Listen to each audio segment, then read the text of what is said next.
So much to get to, right? President Trump at McDonald's. We need to talk about the response to this. And we'll talk later in the week about the change this is going to make in retail politics and maybe a change in Pennsylvania. This was a brilliant move, but it was brilliant because of who he is. If Kamala Harris had done this, it would have been an utter flop because it would have showed who she is. For all the things said about President Trump, there's something that people seem to have missed. We'll talk about that. And I do want to talk about the Mockingbird media and Sean P. Ditty Combs. I don't give a hoot about Sean Combs at all. I care deeply about sex trafficking and the normalizing of it and the protecting of guys like Sean Combs that Hollywood's and the news media does. They protect him. It's also, though, fascinating to look at a side-by-side response. President Trump serving fast food, making fast food, and the response to that versus Sean Combs, where a lot of people are still silent on this. So we'll talk about all these things with the help of our YouTube channel, youtube.com/@the-Todd-Herman-Show, and with God Almighty. And now we roll the new intro. We did decide to make the change. We've been doing this for the 3 Stories version. This is now the new show intro. The Todd Herman Show is 100% disapproved by big pharma, technocrats, and tyrants everywhere. No. From the high mountains of free America, here's the Emerald City exile, Todd Herman. Today is a day the Lord has made, and these are the times in which God has decided we shall live. When I was a kid, I remember being in a McDonald's with my mom, and I was a little boy. I was old enough to be judgmental. So when does that start? 2? And we were in McDonald's on Sprague Avenue in Spokane Valley. And as I remember, I think this was sometime around Christmas time. And I could have the time wrong, but I know I was there with my mom. And I know I was probably 7 or 8 years old. And some men came in, and their boots were caked in mud. Their pants were muddy and dirty. And I said to my mom, "Do you think those men are embarrassed to come in here looking like that?" And she said, "I think those men are working. I think those men do construction for a living. I don't think they give a second's caring what a little boy thinks of them. I think they're providing for their families. That's what I think." I said, "I'll never look like that." Years later, when I was looking like that, going into grocery stores, working in construction, that moment of arrogance came back to me. I was really just upset that my mom called me on it. I mean, obviously, I knew she was right. These are working men. But I remember when I began working in construction in the Seattle area, and I do remember walking into a store. I remember my boots were caked with dirt. My pants were caked with dirt. My hands were dirty, and I was just going in to buy deli chicken and probably at that point a full-on sugared-up Coca-Cola because that's how I ate at the time. And I remember freezing and taking account of how did I feel. You know how I felt? Proud. And not in a non-biblical sense, not like, oh, look what I've done. But yeah, you know what? I need to eat. I need to pay rent. But I was also deeply proud to interact with the men who did that job. Because there were plenty of men who had no training and they were digging ditches because they had kids. Guys my age who already had kids. So they were digging ditches. And working shoulder to shoulder with them meant something to me. Yep, there were guys who had made it. There was a guy named Henry, and he drove the backhoe. He was an artist, man. And because God gifted me with, speech and ideas and how to talk, one day I said to Henry, hey, I bet if you train me for a couple days, I bet I could be just as good at driving a backhoe as you are. He said, "Kid, I've been doing this for 20 years. Yeah, but I'm pretty smart, man. I drove race cars my whole life. I'm really good at devices. If you train me up for a couple days, I bet I can be just as good as you. You're on. What's the bet? 2 cases of beer." So we made the bet. Then Henry did a very, very good job in training me. And I'll tell you how that came out. We'll get into President Trump at McDonald's. We'll get into Sean P. Ditty Combs in this comparison to how the Mockingbird media is responding to Combs versus how liberal media has responded to President Trump working in fast food. I'll tell you that in a second. I'll also tell you that during that time, working in construction, at least digging ditches, all that time I spent in the weight room, that played to my advantage. Carrying roofing, etc., using the jackhammer, all that played to my advantage. And that was back in the day where I wasn't actively lifting and all that, but my body did well. And now, all these years later, what would it be? Gosh, it would be easily 40 years later. No, not quite. 39 years later. Very different person, but I still concentrate on making sure my body can do hard things. And maybe for you, hard thing is just continuing to live, continuing to golf, continue to ride bikes. And it might be different. You might be like me. It might be a workout junkie. So here's a quick tip on how you can maintain muscle and get more nutrition from every bite of food you eat, even if it's from McDonald's. And I bet they saw a huge spike. Don't you think there's a whole... I thought about going there yesterday, honestly. Because, you can get the 2 beef patties there. That's actually a decent meal, unless it has the mRNA beef. And I'm not saying it does. I don't know that about McDonald's. So I use Mastzymes. It is a very potent digestive enzyme set that has been shown in a side-by-side study at Birch International University in Bosnia to provide a 1,200% increase in the presence of amino acids in people's bodies. They're, of course, the building block of proteins. Proteins, the building block of muscle, right? So you can have this too. Just go to bioptimizers.com/Todd. Get 10% off all their products there. And when you take Mastzymes, no, you're getting more nutrition with every chew, therefore saving money, the way I see it. Bioptimizers.com/Todd. So I said that to Henry, and he said, "You're on, kid. 2 cases of beer, that's the outcome." And he taught me for 2 days how to drive a backhoe. He brought in his second hoe. Henry was inside the one with air conditioning and heat. I was inside the one that didn't have any of that stuff. And then the contest came. And we were going to dig a a rectangular box that would be used to put in a foundation of an apartment building. So it was real work. It was all lined out. They had the orange lines and the stakes. And so I began my digging. It was a clown show, utter clown show. Henry did his dig, and he was done in, I don't know how long, but a long time before I was. His walls were perfectly straight. The floor was flat. Mine was a glorified trench. I mean, it sort of matched. It sort of matched the rectangular shape, but it was a clown show.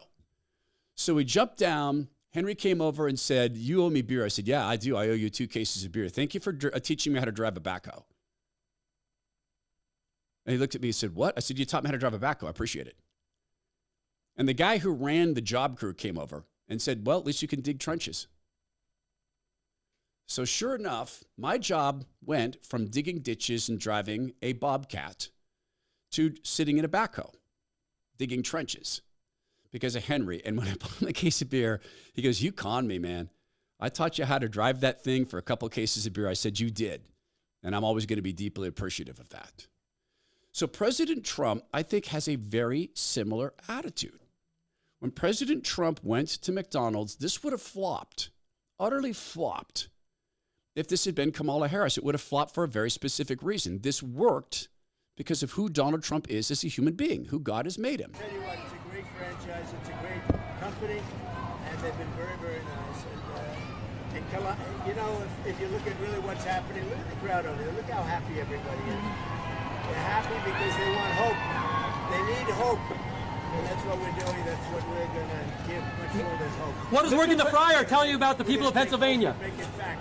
Mr. President, you actually have worked at McDonald's now versus... Now I have worked at McDonald's. I've now worked for 15 minutes more than Kamala. Are you going to put this on your resume? I never worked here. Why would she lie about something like that? Will be put on your resume. Worked at McDonald's. Why would she lie about that? Why? Because she's lying, Kamala. That's why. We'll get into some of these scenes later in the week because when he was inside, the president was jazzed. He enjoyed learning how to make French fries.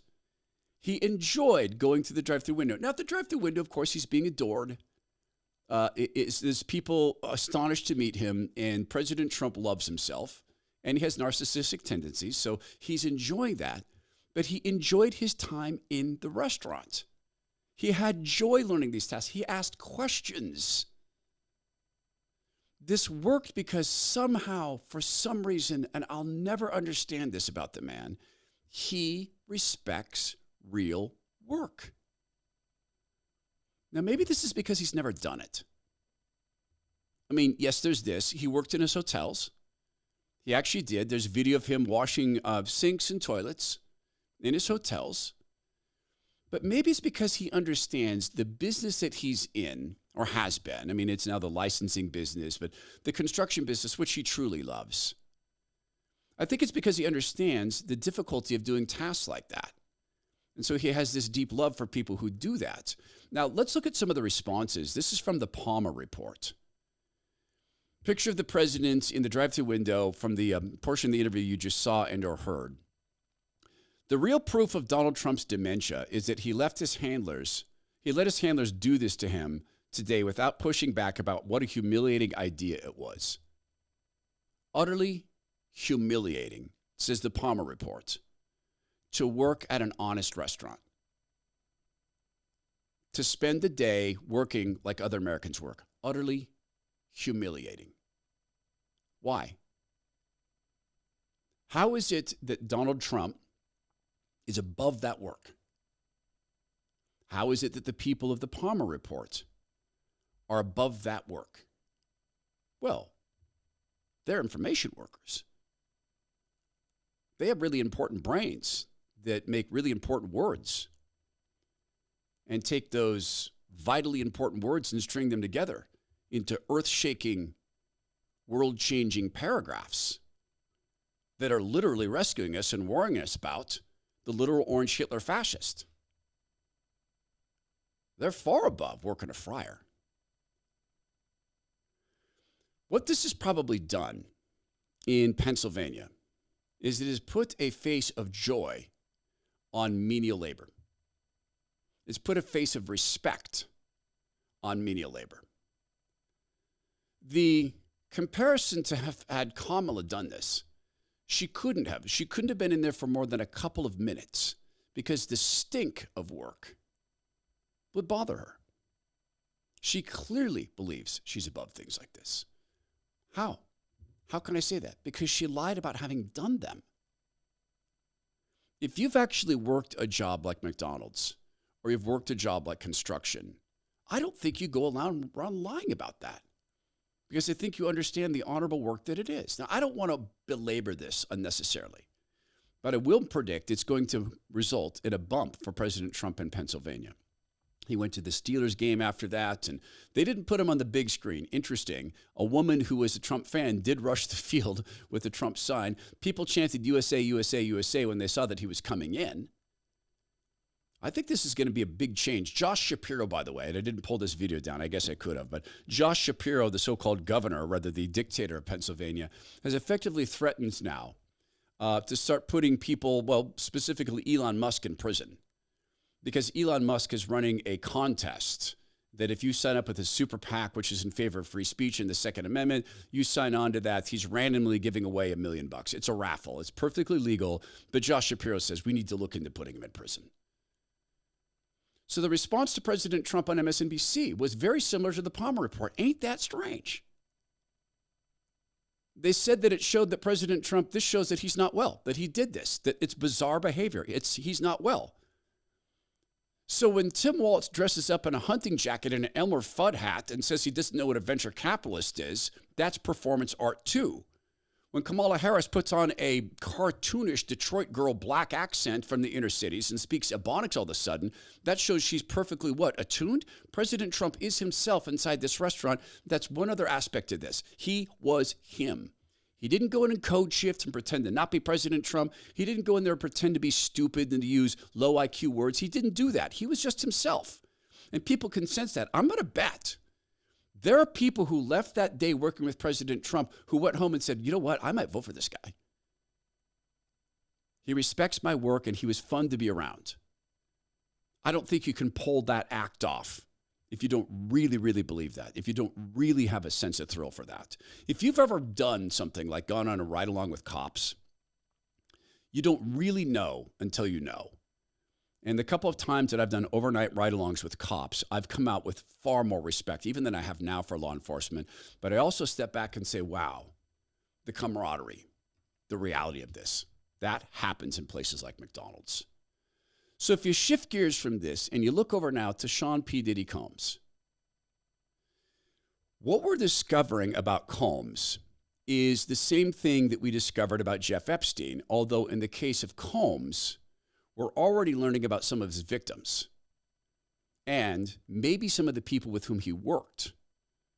You know, the Epstein papers are still largely hidden. The client list is still largely hidden. There is talk, and President Trump has said it, I think Elon Musk has made reference to this, that if President Trump makes it through the attempts to steal the election and the obvious attempts right now to rig the election, and he makes it back into the White House, God willing, there's talk about him demanding the release of all the Epstein papers, which should happen. The man is dead, probably in hell, probably, almost likely, almost completely, certainly in hell.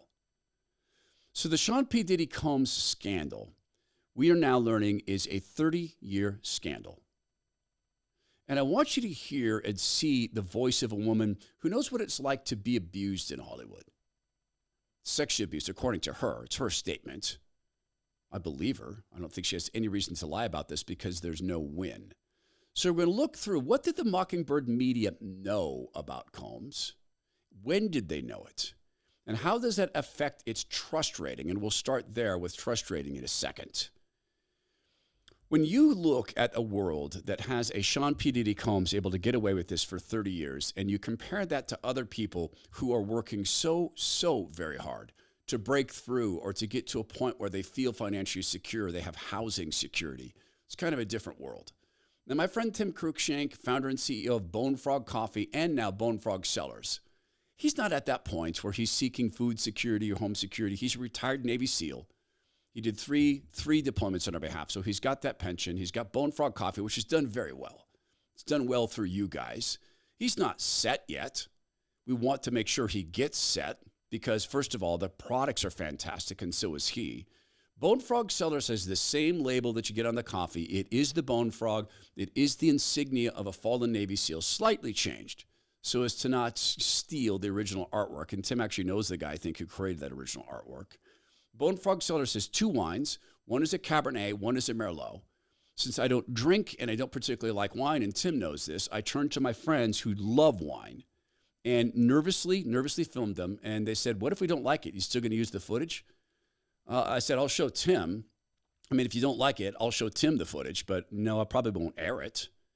So we're working on this, and I don't know why we don't have this yet. I want this aired. It's not Leanna's fault. It's not Alex's fault. This has to do with our partners in marketing. But what I saw in my friends' faces was relief, same thing I had when I tasted the coffee, and then joy, and then a desire to have more of the wines.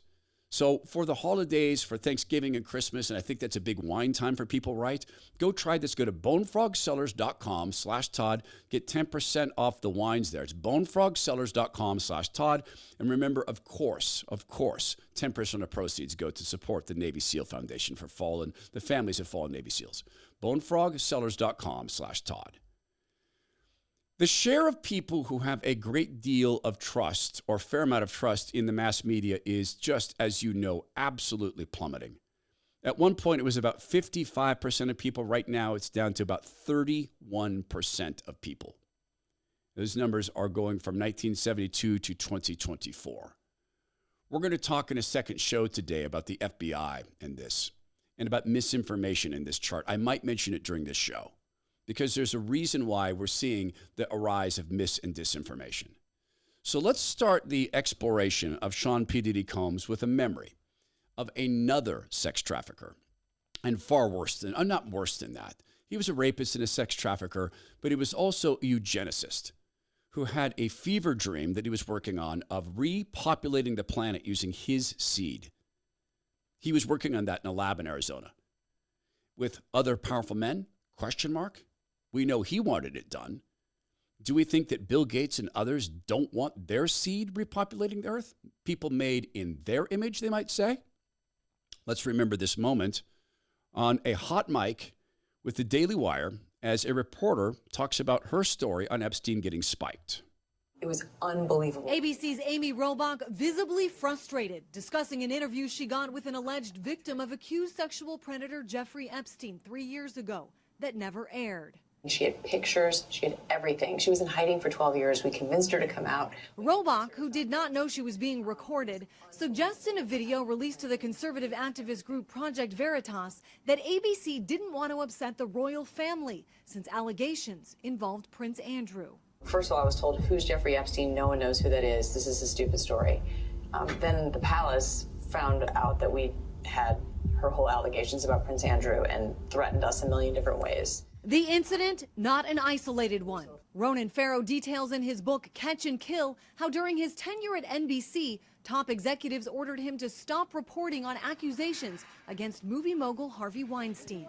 We had a tape of Weinstein admitting to sexual assault. We had multiple named women in every version of this story. That story never aired, but his piece in The New Yorker went on to win a Pulitzer Prize. Regarding the stories about Harvey Weinstein and Jeffrey Epstein, both NBC and ABC maintain the reporting did not rise to the level of their journalistic standards. This would be the same organizations who told us that President Trump was a Russian plant, that the Hunter Biden laptop story was disinformation, that a certain series of stuff you were forced to put in your body was blank and blank, since this is on YouTube. You know, I want to be safe and effective in how we talk about this. Didn't rise to the reporting standards. Got it. By the way, it was Project Veritas, not the Daily Wire. That's my reporting standard. Got that wrong. So the timeline against Sean P. Ditty Combs. This is just a minor sampling of it. 1990, Combs starts his music industry career as an intern at Uptown Records working under executive Andre Harrell.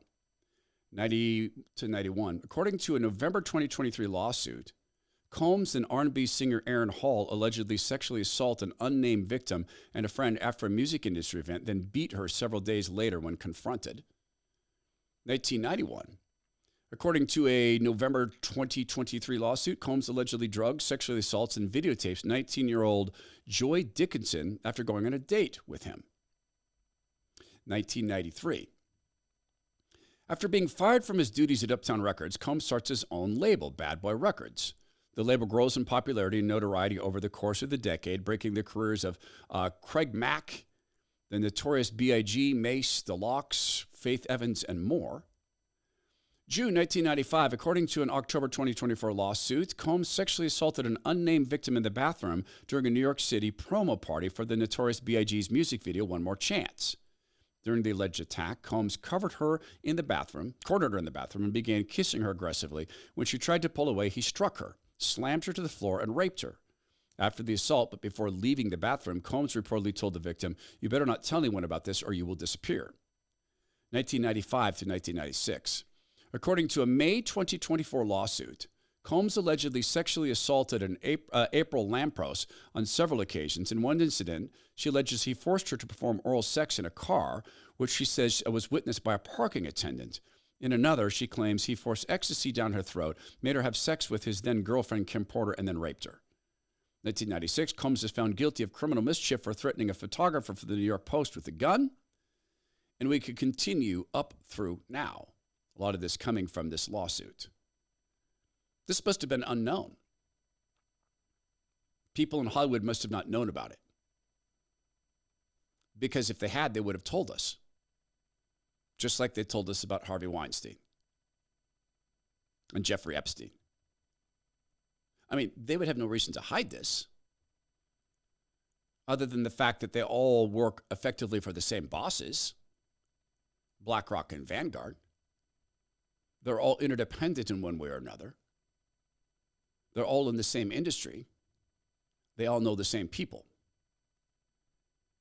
You'll remember the case of an entertainment executive in New York who had a button in his office he would press to summon a prostitute to sexually service him.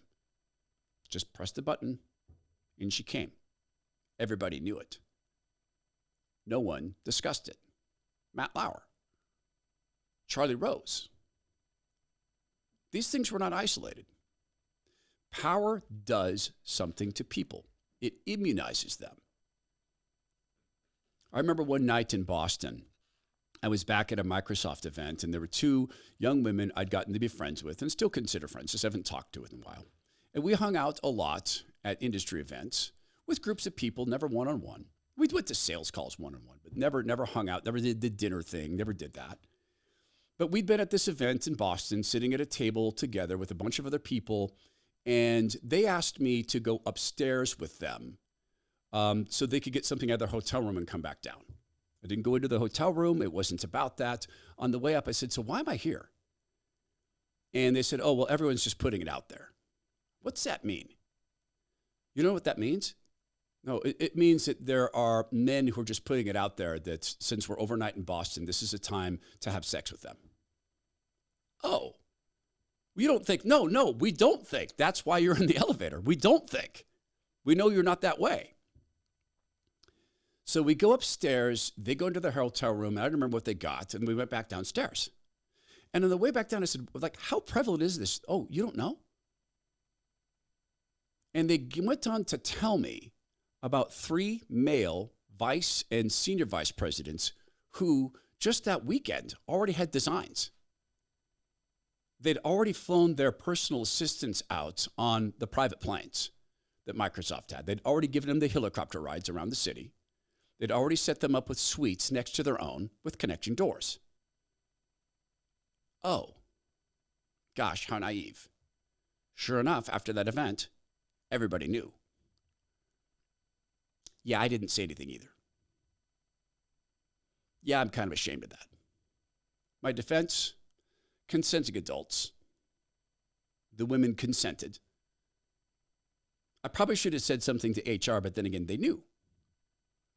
I found this out later when I finally did go to HR and something to do with some of my ideas being stolen and a very bad thing that happened at work. And I did talk with a very senior person in HR about a particular executive. And I'd had this dust up with him. I'm sure he has things to say about me. I'm sure of it. But none of it could be how I treated women. And as I made these allegations and detailed that I had the receipts, I had the reports, I had the emails showing what happened, I wasn't stupid, I had the evidence. The HR exec pulled out a file that was like 3 feet thick and said, hey, these are one of the guys that's just unfireable. Here's the file. I'll add your thing to the file. You're probably going to get some money. Dear friend of mine, dear friend, I went to high school, junior high through high school with and maintained a friendship. Again, haven't talked in a long time, but I count her as a dear friend. She worked at American Express, and a guy, she was a senior executive at American Express, and a more senior executive took her under his wing, began to mentor her, help her career, help her get a leg up in doing international work. And then one night on a coaching session, they're there, he's coaching on her career. He said, hey, I need to stop you and tell you something here. I don't think I can continue to be your mentor unless we're having sex. I don't think I can continue to help you with your career unless we're having sex. And she said, no. And what about your wife? Oh, she knows. I told her I was going to tell you tonight. My friend took that. She wrote me an email. I asked her to. She called me and said, I cannot believe what just happened. She told me about it. I said, please write an email. Please put this down in writing. I still have it. If she ever wants to use it, I've still got the email saved. Then she went to HR, and the lady said, okay, what do you want out of this? Here's the file. This guy's known. We know he does this. What do you want? Well, I want it to stop. It's not going to stop. But what I can do is give you a transfer lateral plus out of the organization and a raise. Best she could do. And that's just with a financial institution. Sean P. Ditty Combs, on the other hand, could make careers, or he could crush careers. He could give you access or not access. You could get into his parties or not his parties, and it extends to his stable of artists. So you're ABC or your Entertainment Tonight or whoever, and you want to get these guys on your morning shows, your entertainment shows, and all Sean P. Ditty Combs has to say is, nope, not them. They're on the off list. Not those guys. Weinstein. Where are we doing the movie premiere? Not with those guys. That's how this stuff unfolds. So I want you to hear from a young woman who says that she was sexually assaulted by Sean P. Ditty Combs, and apparently she says Kanye West. I'll show you this in a second because it speaks to the deep corruption. Now, we live in the world as it is. As Christians, we're to be in the world but not of the world. So by not being of the world, we can look at this stuff and explain it as a sin problem, a deep, abiding, not permanent because God can save anybody, but a profound sin problem, unchecked because people are afraid. We can also track a society's morals, or in this case, utter lack of morals, to our financial position. They go hand in hand. A massive wash of money in the success that I think our governing system, which is based upon how God would govern, that's checks and balances, no central power. Now that's eroded over time. Now we have a bureaucracy that runs things. It has no moral grounding. We are a bankrupt nation and we are morally bankrupt. Those things go together. Now, eventually, perhaps God's going to turn this around.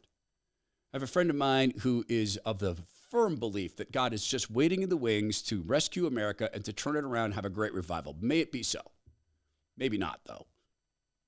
God may decide, no, this is it. This is how America is going to end. Either way, you have a life to lead. You have a retirement account. That retirement account was set up for a circumstance where there were more morals in the country and there were at least some financial things that made sense. That's not the case right now. So please get with my friend Zach Abraham, Chief Investment Officer, Bulwark Capital Management. Have him look at your portfolio for today's world versus the world 10, 15, or even just 5 years ago. Things have changed so much since the massive, massive shutting down of society for that thing, that happened and that was probably created, and you know what I'm talking about. So go to knowyourriskradio.com. That's KNOW, knowyourriskradio.com. And get a free, no obligation, none whatsoever interview with my friend Zach Abraham. He'll look at your plans, your retirement, your money, your house, your equity, what your kids' college is going to cost you, and he'll tell you, how do you look for retirement? It's knowyourriskradio.com. Investment advisory services offered through Trek Financial LLC, an SEC-registered investment advisor. The opinions expressed in this program are for general informational purposes only and are not intended to provide specific advice or recommendations for any individual or on any specific security. Any references to performance of securities are thought to be materially accurate, and actual performance may differ. Investments involve risk and are not guaranteed. Past performance doesn't guarantee future results. Trek 24308. You know how much more fun I'm having on Substack now that I can go on and talk about the things we can't talk about that makes it on YouTube? I am so enjoying that. No partner announcements, just me sitting there talking. I love that. It's very intimate. If you're not a member of the Substack family, you can do that. It's the ToddHermanShow.substack.com, because we speak in a little bit of code here. Why is this a serpent gentle as a dove? Now, honestly, much of the show is probably going to have to be blanked out a little bit. There's words we're going to have to remove because the YouTube algorithm. Alex nodding. Yes, people will get the point, right, Alex? They'll get the point. This is a singer. Her name is Nikki Heaton. And just warning, and I think we referenced this last week maybe, but this is a very, very difficult video to hear and or watch. And in it, she's describing what she says is sexual assault by P. Diddy and Kanye West. As you're watching and or listening to this, keep in mind what we just talked about with Sean Combs. Keep in mind how many people apparently knew, how the media must have known, like they knew about Weinstein, like they knew about Jeff Epstein. Did no one go to this young woman and say, don't go to that guy's studio? Because I'll tell you right now, I had a friend of mine whose dad was a big deal in the music business. He's in fact my godfather. And at one point, my friend got a tour of Los Angeles with a very senior record executive. And I mean, this guy he was independent, an indie, probably half thug. And he took my friends on a tour of Los Angeles with permission of his father. Gary'd known this guy for years. He knew this guy wasn't going to harm a boy. And they took him up to Elton John's home. And my friends got to call his dad from Elton's house. Dad, you're not going to believe this. He took me to Elton John's house. Wait, hold on. Stop. You're at Elton's house? Yes, is Elton there? Yes, put. And he said, put Johnny on the phone. So the record executive goes, listen, I'm here. I'm going to make sure he's never alone with Elton. And my friend gets back on the phone. There's all sorts of young guys my age here. They're like in the swimming pool, in the hot tub. Put Johnny back on the phone. I'm telling you, I'm right here. He's not going to be alone with Elton. He's not going to be with other boys. We're just walking through the house. He's going to get a photo, and I'm leaving with him. Why? Because everybody knew. what you were risking. Hey, there's a party at the Playboy Mansion tonight. We should go. Says a young lady to her girlfriends. Do you know what goes on there? Did anyone young that warn this young woman? And maybe they did. And maybe like a lot of young women, it won't happen to me. I'm like, you guys stop. Like, stop.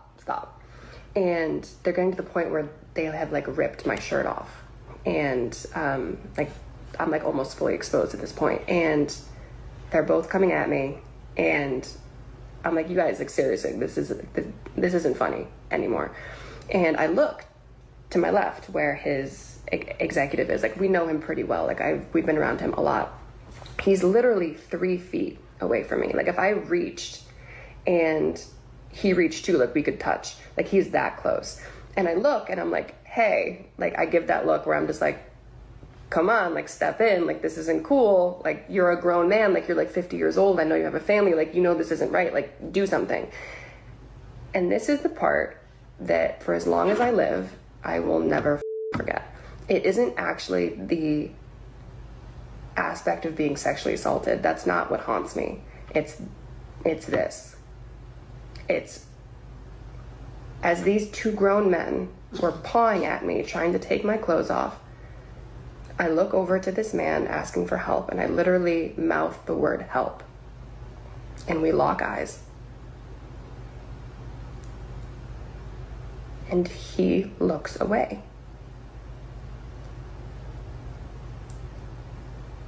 I'm like, okay, there's still 2 more men in the room. And I look to his engineer next, who's sitting right next to him. And I know that he's married and he just had a little baby girl. And I'm like, okay, he's gonna do something. And I look at him next and I'm like, okay, like, do something, say something, do anything. And he looks down at his phone and starts texting. And then I was like, oh. I look at Kanye's cousin next. And I'm like, do something, you know, like, do something. And he spins his chair around. She realized, of course, she's on her own, and may God heal her. May God protect other young women. Take that case, put it into the executive offices at media organizations with Harvey Weinstein's story locked and spiked. The Jeff Epstein story locked and spiked. So how's the Harvey Weinstein thing? How did that work? Harvey's really impressed with you. He thinks you're a great actress. He'd like to meet with you in person. Oh, wow. Yes, of course. That'd be great. And you show up at the hotel where the meeting's going to occur, which is pretty common. You have these meetings in lobbies of hotels. And then you get this note, hey, Harvey's super, super tired. Could you meet upstairs? And look, every young woman is going to get that feeling in her gut. Oh, upstairs. Well, it's Harvey Weinstein, and I haven't heard anything. And so they go upstairs. How'd the Jeff Epstein thing work? You know, I have a friend of mine, a very successful businessman, and he just likes massages. It's just massages, and he likes this from young women, and he pays a lot of money for like a 1-hour massage, and this could lead to a lot of work. And in fact, sometimes people get to travel. He has all these personal assistants, and he helps people get into college. Just really takes a big interest in helping young people, but he really likes back massages. So could you just go to his office, just give him a back massage? So you walk into the office. It's an office place. There's people around. You give him a massage. He talks to you. He's charming, just like the devil's always charming until he's not. And the next time it's at his house. And with Sean P. Ditty Combs, I don't know that I know how it works. It sounds like he just full-on bull rushed people sometimes and sexually assaulted them. But then there's also the promise of this. He can make you. Why is that young woman in his recording studio? Because he can make you. Or he can put the word out. This one doesn't play ball. She doesn't get it. Not a team player. And the people in the Mockingbird media are team players. Joe Biden is demented. He probably has Parkinson's disease. Hey, team players, cover that up. There's a guy who is a music industry attorney. His name is Doug Weinstein. And he was an attorney for DeMonte, there was this Yak Gotti, Kendrick, and the YSL Rico trial in Los Angeles, or in Atlanta. So another record industry trial. He was on with Lawn Crime's Jess Weber, and they talked about the lyrics of Sean P. Ditty Combs and whether this could be used in trial. Well, here's the thing. I'm actually very happy you said that. Why? Because I'm going to go through different examples right now. If you just told me lyrics can never be used, lyrics can always be used, we wouldn't have much of a discussion. So now it's kind of fact-specific. Let's go through them. We're going to talk about some of the arguably questionable lyrics that have shown up in Combs' songs. So some of them... Quick lines in the song Everything I Love, Combs calls himself a girl kidnapper. And in I'll Be Missing You, he laments life ain't always what it seems to be. But there are other lines that could be interpreted to be much more sinister. For example, in 1997, Combs, who was then known as Puff Daddy, was featured on the song The World Is Filled on Notorious B.I.G.'s Life After Death. And he rapped the lines, see, we date 'em like we hate 'em, see 'em like we don't need 'em, treat 'em like we beat 'em, and never give up freedom. He also rapped, turn a freak to a bisexual, and if she's flexible, F the N-word next to you. Now, Doug, clearly sexual activity was a big theme in many of Combs' songs, as it is for a lot of recording artists, but knowing the allegations that we know now about these freak-off sessions and women claiming they were coerced into doing things and that there was violence and threats, do you think those lyrics could warrant another look by prosecutors? See, I have a problem with taking one or two lines out of context of the whole song. And so what I would suggest the prosecutors will need to do here, or should do here, is look at those lyrics in the context of the entire song and see how that fits in. What if we could fit all of this into one Bible verse?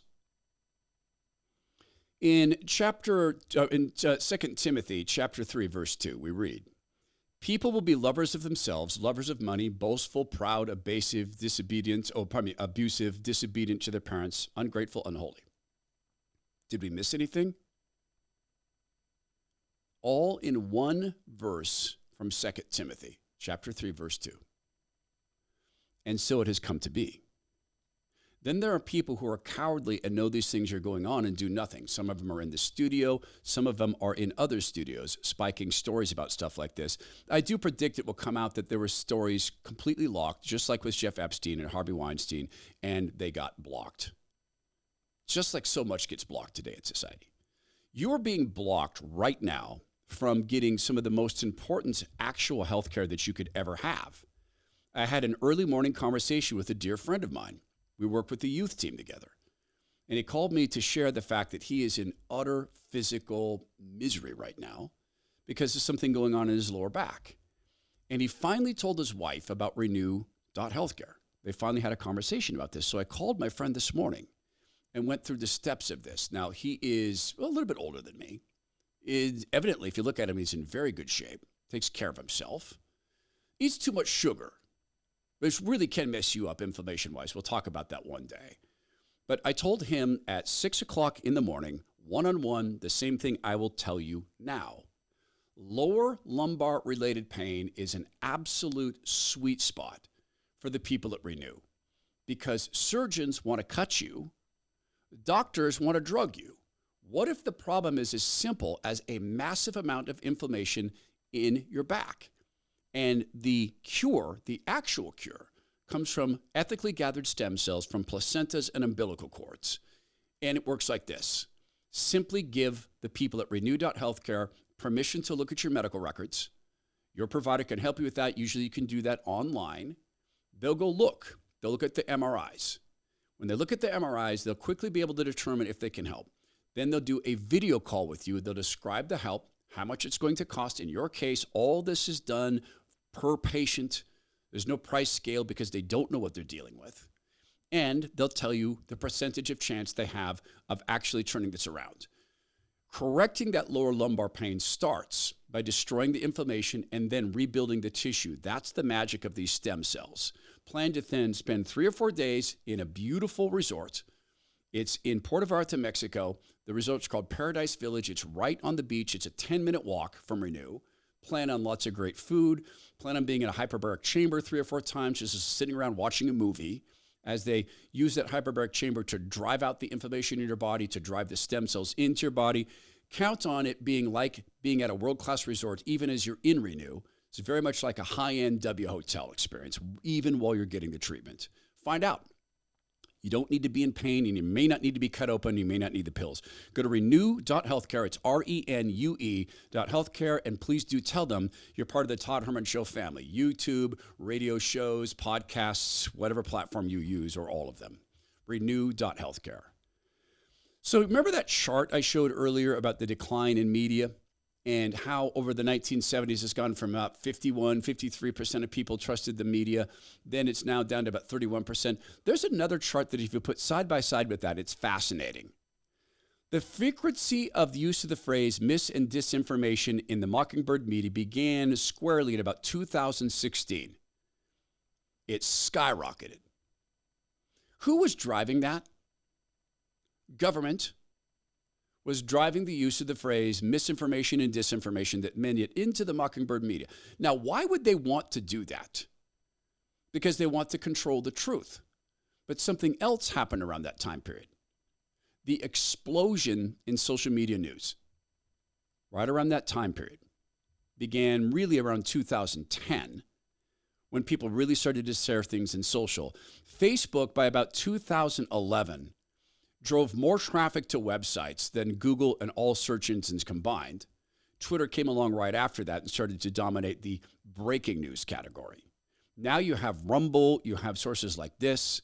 So the Mockingbird media had to do something, and so did the government, because they control so much of what's said on media, either through coercion or force or partnerships or money or all the above. We're going to talk about this in the 3 Stories version of the Todd Herman Show. I bring that up because I'm certain that the Mockingbird media had a lot of details about what Sean P. Ditty Combs was doing to people. And let's look at what they do with the information they do have.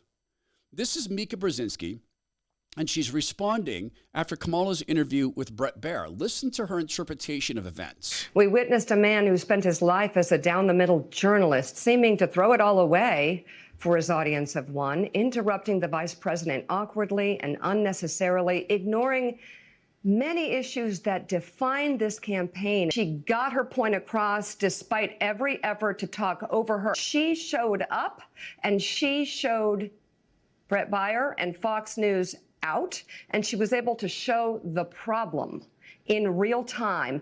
As for Fox, there was nothing fair and balanced about what we saw play out yesterday over their airwaves. It slipped her mind that, of course, Kamala was, 20 minutes late for a 40-minute interview. That what you'd normally do under those circumstances is say, we agreed to 40 minutes, we'll do 40 minutes, we'll move the other interviews back or the thing next on our schedule back, we'll fulfill the agreement for 40 minutes. They didn't. So Bret Baier was rushed. It was a brilliant move by her campaign. Do you trust Mika Brzezinski? No one should. If she had the goods on Sean P. Ditty Combs, would she tell us? Would they have aired it? Depends entirely on this. What does it do for them? I've been making this suggestion for about a decade. Every time I do this, I get people mad at me. Back in the days of call-in radio, we used to talk about this. Hey, if you really want to change things, unplug the cable TV from your house. You write a check every month to MSNBC. You write a check to HBO. You write a check to the Black Entertainment Network every month, every single month. Wait, I don't subscribe to those channels. Doesn't matter. It's called a carriage fee. You write checks to Mika Brzezinski. I used to as well. So it's not just me anymore. There's many, many people who are saying this. This is a member of European Parliament, and she's been a great one on freedom, on actual bodily autonomy. Her name is Christine Anderson, and her prescription on how to move our world forward. Now, of course, here she doesn't mention God, which would be the number one thing, but she says this. Well, number one, I always say turn off your freaking television set. Your TV is lying to you. And it is dumbing you down, point blank. And just turn it off. And, you will feel so much better not, being told that garbage over and over again and, having to listen to these stupid lines. They're being, fed from whoever. So, just turn that off. So next thing you should do, well, talk to the people around you. You know, when you're grocery shopping, you at the cash the checkout line. You know, just find a topic, speak to the people, and just raise a question. And for me, if you are a believer in the Lord Jesus, praise God. I'm glad that he has brought you to himself. If you are not a member of the body of Christ, if you're not actively in the body of Christ, get into that. Meaning, be the church. Don't just attend the church. She's talking there about talking with other people.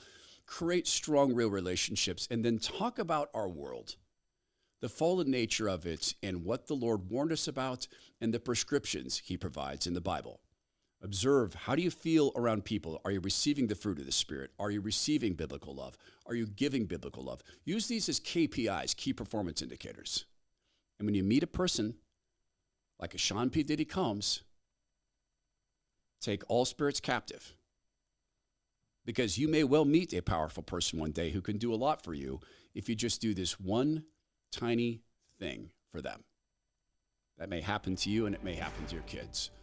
Lord, thank you for making it possible for us to consult your word on how we should live in a vertical relationship and a horizontal relationship. This is the Todd Herman Show. Please go be well, be strong, be kind, and please make every effort to walk in the light of Christ.